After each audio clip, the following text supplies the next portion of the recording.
Assalamualaikum warahmatullahi wabarakatuh. Hai sahabat mahasiswa, perkenalkan nama aku Mayang Olia Putri, salah satu mahasiswi dari Politeknik Negeri Padang, Prodi D4 Akuntansi dengan NIM 2111024019. Baiklah, di kehidupan ini, memiliki uang banyak merupakan salah satu tujuan atau salah satu impian dari semua orang. Tapi apakah kamu pernah bertanya di manakah orang-orang tersebut menyimpan uangnya yang begitu sangat banyak, bisa dalam bentuk 3 digit, 2 digit, atau mungkin lebih dari itu? Nah, pada video kali ini, aku akan menjelaskan mengenai materi tentang deposito.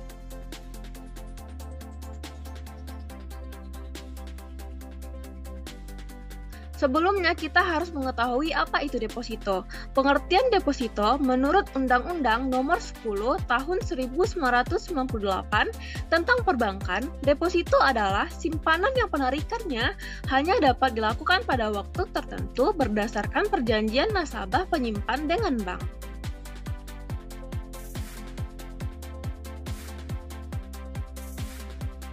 Kemudian kita masuk ke jenis-jenis deposito.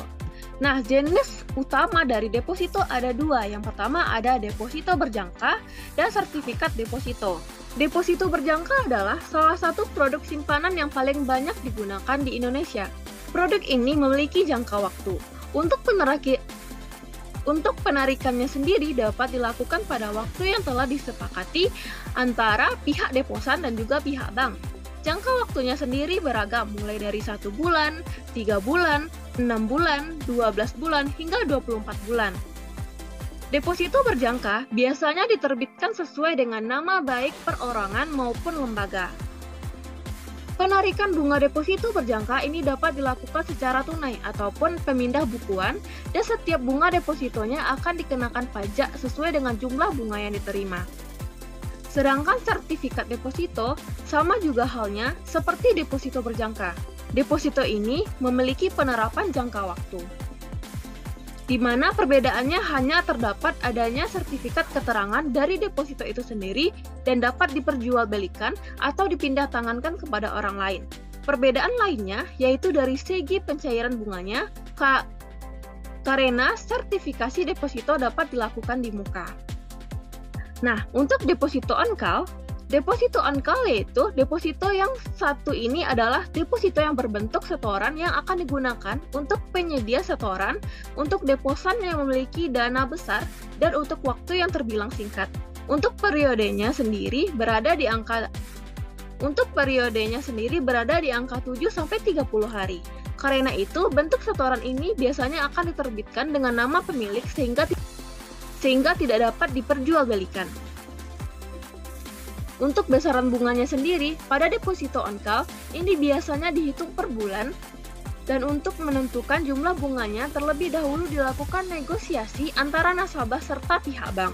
Pencairan bunga ini dilakukan dengan memberitahu terlebih dahulu dari pihak bank bahwa yang bersangkutan akan melakukan pencairan depositonya. Kemudian yang terakhir, deposito automatic rollover. Deposito ini tidak jauh berbeda dengan deposito berjangka, karena deposito ini merupakan simpanan masyarakat dalam bentuk deposito yang sudah jatuh tempo sesuai dengan jangka waktu yang telah disepakati di awal. Tetapi, pihak deposan belum mengambilnya karena itu secara otomatis akan dilakukan perpanjangan waktu tanpa menunggu persetujuan deposan.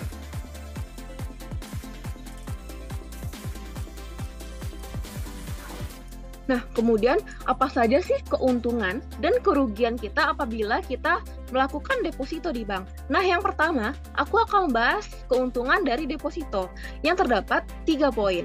Yang pertama, keamanan terjamin.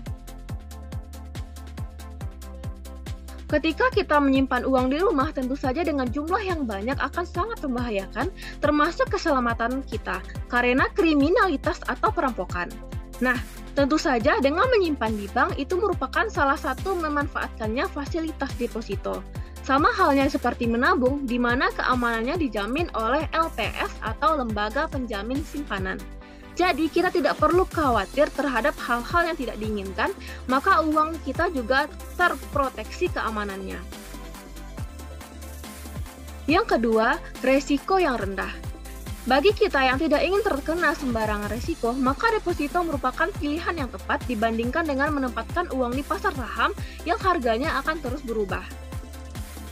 Kemudian yang ketiga ada pendapatan per tenor. Pendapatan per tenor merupakan keuntungan deposito selanjutnya, di mana kita memang cukup kesulitan mengambil uang jika waktunya tidak pas, namun keuntungan bisa diambil dengan cara menyetor kembali atau mentransfer ke rekening kita. Sehingga pemilik deposito memiliki pendapatan tetap dari bunga tersebut setiap tenornya. Hal ini layaknya kita memberikan modal pada orang lain yang sedang usaha, maka kita hanya tinggal menikmati hasilnya.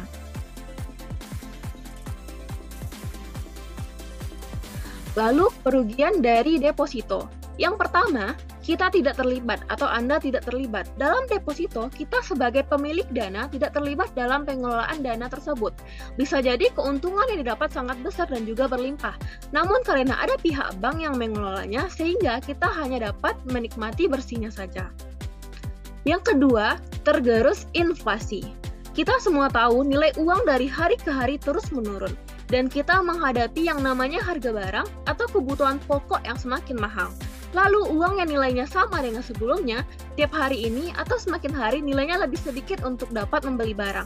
Semua itu disebut inflasi, di mana nilai uang menurun bahkan rendah. Maka bunga dari deposito pun sebenarnya untuk menutup nilai kekurangan tersebut. Sayangnya hal ini membuat pendapatan deposito kita tidaklah besar. Nah yang terakhir yaitu keuntungan cukup rendah. Deposito merupakan investasi yang aman, namun kembali pada prinsip investasi di mana semakin tinggi nilai yang didapat, maka akan semakin tinggi hasil yang didapat pula sejalan dengan risiko yang juga besar. Tetapi karena deposito merupakan investasi risiko rendah, maka hasilnya pun tidak akan seberapa dibanding investasi saham dan juga properti yang bisa hingga 2 kali lipat dari dana investasi kita. Jadi jangan berharap banyak pada deposito untuk masalah keuntungan, terutama jika ingin mengelola dana investasi agar menghasilkan return yang berlipat.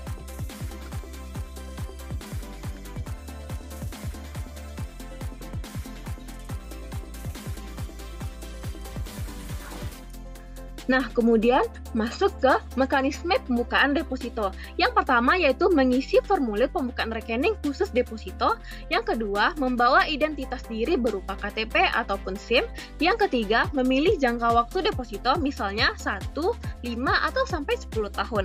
Yang keempat, menyetorkan dana awal sesuai dengan kebutuhan. Selanjutnya, mekanisme pencairan deposito. Yang pertama, bawa sertifikat deposito atau biljet ke bank. Yang kedua, beritahu keperluanmu untuk menarik dana deposito. Yang ketiga, penarikan kamu akan diproses oleh pegawai bank. Yang keempat, tanda tangan slip pencairan deposito yang sudah dicetak oleh petugas bank. Yang terakhir, yang kelima, dana akan ditransfer langsung ke rekening utama. Kemudian penutupan deposito. Maaf, mungkin ada kesalahan teks di sini. Ini merupakan penutupan deposito, bukan pencairan deposito, karena pencairan sudah dijelaskan pada slide sebelumnya.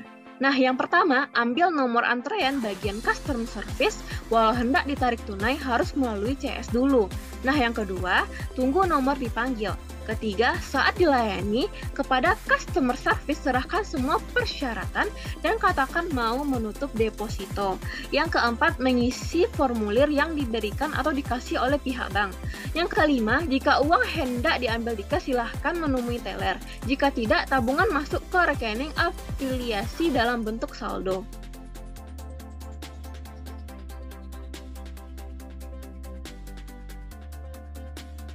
Baiklah, terima kasih. Sekian dari penjelasan materi pada hari ini, yaitu mengenai deposito.